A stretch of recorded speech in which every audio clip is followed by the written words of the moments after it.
فلسطین غزہ میں اسرائیل نے ظلم کی انتہا کر دی۔ اتنا زیادہ ظلم کبھی میں نے اپنی زندگی میں نہیں دیکھا۔ وہاں عام شہریوں کے اوپر جو ظلم کیا جا رہا ہے، بچے، بوڑھے، عورتیں، تمام کے اوپر پانی تک بند کر دیا گیا ہے۔ ایسی چیز جس کے بغیر زندگی محال ہے، انسان زندہ ہی نہیں رہ سکتا، وہ بیچارے گندا پانی پینے کے اوپر مجبور ہیں۔ کھانا پہلے سے ہی بند کیا ہوا تھا، بجلی، گیس، ادویات، ضرورت کا کوئی سامان ان کو نہیں دیا جا رہا۔ آپ دیکھیں تقریباً 15 دن ہو چکے ہیں جنگ چھڑے ہوئے، اور جنگ کے اصولوں میں سے یہ اصول ہے کہ کھانے پینے کی اشیاء کبھی بھی بند نہیں ہوں گی، اور یہ بھی شرائط میں سے ہوتا ہے عام شہریوں کے ساتھ کوئی بدسلوکی، کسی قسم کا ان کو نقصان نہیں پہنچایا جائے گا، بلکہ مجاہدین کے ساتھ لڑا جائے گا، افواج کے ساتھ لڑا جائے گا، عام شہریوں کو کوئی نقصان نہیں پہنچایا جائے گا۔ لیکن یہاں تو سارے قانون اور ساری شرطیں توڑ رہا ہے اسرائیل۔ مجاہدین کے ساتھ لڑو، کون منع کرتا ہے؟ لڑو، ہر دم لڑو، لیکن بچوں کو مارنا، بے گناہ عورتوں، بوڑھوں کے اوپر ظلم کرنا۔ اور ابھی میں چند دن پہلے سن رہا تھا ہاسپیٹل کے اوپر اس نے حملہ کیا ہے۔ بغیرتی کی انتہا ہے۔ ہاسپیٹل میں کون ہوتے ہیں؟ بیمار لوگ ہوتے ہیں، مریض ہوتے ہیں، وہاں کو مجاہدین تھوڑی ہوتے ہیں۔ عام شہریوں کو، عام مریضوں کو پہلے وہ بیماری کی وجہ سے پریشان ہیں، اوپر سے بمباری کر کے اتنے زیادہ کثیر تعداد میں ان کو ختم کر دیا گیا۔ یقین مانے اتنی انتہا درجے کا ظلم و ستم ہو رہا ہے، ایک درندہ اور چیر پھاڑنے والا جانور بھی انسان کے ساتھ وہ سلوک نہیں کرتا جو انسان انسان کے ساتھ کر رہا ہے۔ اور اس کے اوپر ظلم کی انتہا یہ ہے کہ کوئی بھی ملک اس کے خلاف نہیں بول رہا، صحیح میدان میں اسرائیل کے خلاف نہیں آ رہا کہ تو کیا کر رہا ہے۔ انسانیت کا تو کم از کم لحاظ رکھ، بھلے ہی مذہب سے تجھے خار ہے تو مجاہدین سے لڑ، کوئی نہیں روکتا تجھے، لیکن عام انسانوں کا تو خیال کر۔ اس کے خلاف ایک ملک کا بھی صریح بیان نہیں آیا۔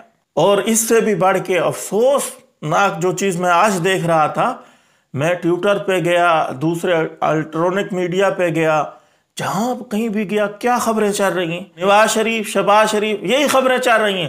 وہ استقبال کرو جی، وہ آ رہا ہے، کوئی کہہ رہا ہے کہ لٹیرا آ رہا ہے۔ یہ چیزیں ٹویٹر پہ ٹرینڈنگ پہ ہیں، اور عام میڈیا کے اوپر بھی، فیس بک ہے، دوسری چیزیں ہیں جتنی بھی، ہر جگہ یہی خبریں چل رہی ہیں۔ اور دوسرے نمبر پہ چل رہی ہیں وہ شیطانی مشغلہ، یہ جو کرکٹ کا شروع ہے اس کی خبریں چل رہی ہیں۔ آپ اندازہ کریں فلسطین میں انسانوں کو ذبح کیا جا رہا ہے، غزہ میں کیا کچھ ہو رہا ہے اس کا میڈیا کے اوپر بھی نہیں بتایا جا رہا۔ پاکستانی میڈیا، شیطانی میڈیا بالکل خاموش ہے اس حوالے سے، کوئی اکا دکا خبر دے رہا ہے وہ بھی نہ ہونے کے برابر۔ تو پاکستانی میڈیا کی بے شرمی کی انتہا ہو گئی۔ آپ تو بھائی مسلمان ہیں، کم از کم آپ کا تو حق بنتا تھا اس کے اوپر آواز اٹھانا۔ یہ گھسی پسی خبریں تو یہ تو پوری زندگی چلتی رہتی ہیں، آپس کی لڑائیاں۔ اس موقع پہ آپس کی لڑائیوں والی خبریں اور اس قسم کا سیاسی مواد تو کم از کم میڈیا پہ نہ دکھاتے۔ اب اس میڈیا کا عام شہریوں پہ کیا اثر پڑ رہا ہے؟ کل جمعہ کے لیے جب میں گیا اپنے گاؤں میں، 2-3 جگہ پہ میں جا کے بیٹھا محفل میں، مجلس میں، تو میں نے یہی سنا، بھائی آسٹریلیا کے اتنے سکور ہو گئے، آج تو 400 سے اوپر کا ٹارگٹ دے گا، پاکستان کی ایسی تیسی کر رہا ہے وہ۔ کرکٹ کی خبریں چل رہی ہیں، اور کوئی کہہ رہا ہے کہ بھائی 21 تاریخ قریب آ گئی ہے، وہ نواز شریف صاحب آ رہے ہیں جی، لاہور میں کون کون استقبال کے لیے جا رہا ہے۔ یہی گھسی پسی خبریں، کیا فائدہ بھائی ان خبروں کا؟ ان کے اوپر تبصرہ کرنے کا کوئی فائدہ ہے؟ نہ دنیا کا فائدہ ہے، نہ آخرت کا فائدہ ہے۔ یہ لڑائیاں اور یہ کرکٹ، یہ چیزیں تو چلتی رہتی ہیں۔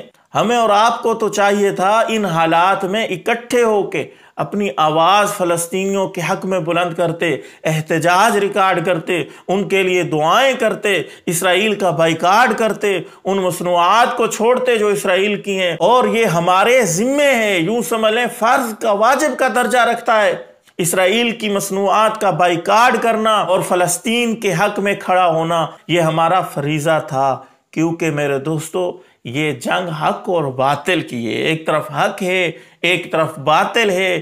حق والوں کو سر عام بے گناہ دن دہاڑے کتنا ان کے اوپر ظلم و تشدد کیا جا رہا ہے، اور ہم بے حس منافقوں کی طرح یا خاموش بیٹھے ہیں یا دوسری چیزوں میں لگے ہوئے ہیں۔ یاد رکھیں میرے دوستو، ظلم کے اوپر خاموش رہنا ظالم کی سیٹ کرنے کے مترادف ہے، ظالم کے ہونے کے برابر ہے، یوں سمجھ لیں۔ میرے محترم، ہم مسلمان ہیں، کلمہ پڑھنے والے ہیں، اس رسول کے ماننے والے ہیں جس رسول نے ہمیں یہ تعلیم دی ہے کہ مسلمان ایک جسم کی مانند ہیں۔ جیسے جسم کے کسی ایک عضو میں تکلیف ہو پورا جسم بیتاب ہوتا ہے۔ میرے یہاں بازو میں درد ہو، میں کہوں میری ٹانگیں تو ٹھیک ہیں، باقی جسم ٹھیک ہے، مجھے کوئی تکلیف نہیں ہو رہی اس بازو کی وجہ سے، نہیں، سر میں درد ہو پورا جسم بیتاب ہوتا ہے، گھٹنے میں درد ہو سارا جسم جاگتا ہے، رات کو نیند نہیں آتی۔ تو اسی طرح مسلمان کی تکلیف کو دیکھ کے اس کو محسوس کرے، اس سے یہ درد برداشت نہ ہو کہ وہ مظلوم بچے، فلسطینی، دودھ پیتے بچے، چھوٹے چھوٹے بچے، بے گناہ عورتیں، بوڑھے، عام شہری، ان کے اوپر کتنا ظلم و تشدد ہو رہا ہے، اور میں سکون کی نیند سو رہا ہوں اور اپنی من پسند خبروں میں اور تبصروں میں لگا ہوں۔ بڑے افسوس کا مقام ہے میرے دوستو۔ اللہ نہ کرے اگر یہ سلسلہ یوں ہی چلتا رہا، کل ہم مظلوم ہوں گے، ظالم ہمارے اوپر غالب ہوگا۔ آج ہم کیونکہ مظلوموں کے حق میں آواز بلند نہیں کر رہے، مظلوموں کا ساتھ نہیں دے رہے، تو کل یہی ظالم اللہ ہمارے اوپر بھی غالب کر سکتا ہے۔ اس لیے توبہ کریں، استغفار کریں، اور ان فضول قسم کی خبروں سے، فضول قسم کے تبصروں سے، میڈیا تو بھاڑ میں جائے، وہ تو بکاؤ میڈیا ہے، جو اس کو پیسے دیتا ہے، جو اس کو ہڈی پھینکتا ہے اسی کی بات کرتا ہے۔ لیکن ہمیں اور آپ کو، عام شہریوں کو، مستحکم ہو کے انفرادی طور پہ بھی، اجتماعی طور پہ بھی اس موقع پہ فلسطینیوں کے ساتھ کھڑے ہوں۔ آپ کو اگر سوشل میڈیا پہ سنا جاتا ہے، آپ ان کے حق میں بولیں۔ آپ لکھاری ہیں، لکھتے ہیں تو ان کے حق میں لکھیں، کسی طریقے سے بھی اپنا احتجاج ریکارڈ کروائیں۔ اللہ تعالیٰ عمل کی توفیق دے۔ اللہ تعالیٰ سے دعا ہے اللہ تعالیٰ جلد مظلوم فلسطینیوں کو اس ظلم سے آزاد فرمائے۔ السلام علیکم ورحمۃ اللہ وبرکاتہ۔